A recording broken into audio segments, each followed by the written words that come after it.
બીજી મહત્વની વાત યાદ આવે છે એટલે કહી દઉં કે જે લોકો છે ને કુલ મળીને બધી વસ્તી, એ વસ્તીમાં 3 પ્રકારના લોકો છે, એને 3 ભાગમાં વહેંચી શકાય. એક વર્ગના લોકો એવા છે કે એ કશું કાંઈ જોતા, સાંભળતા, શીખતા નથી, એમને એમ જીવી રહ્યા.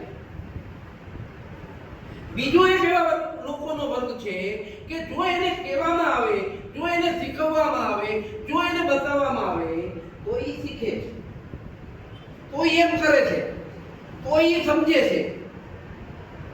અને ત્રીજા વર્ગના લોકો એવા છે કે જે પોતાની જાતે શીખે છે, સમજે છે અને વર્તે છે. આ ઉચ્ચ શિક્ષણનો મતલબ એ છે કે ત્રીજા વર્ગના લોકોની સંખ્યા વધારવી, પોતાની જાતે જોવે, પોતાની જાતે સર્ચ કરે, ઓબ્ઝર્વ કરે અને શીખવાનો પ્રયાસ કરે. અને આવા લોકો જગતમાં સુખી થાય છે, આગળ વધે છે. ધન્યવાદ. ભારત માતા.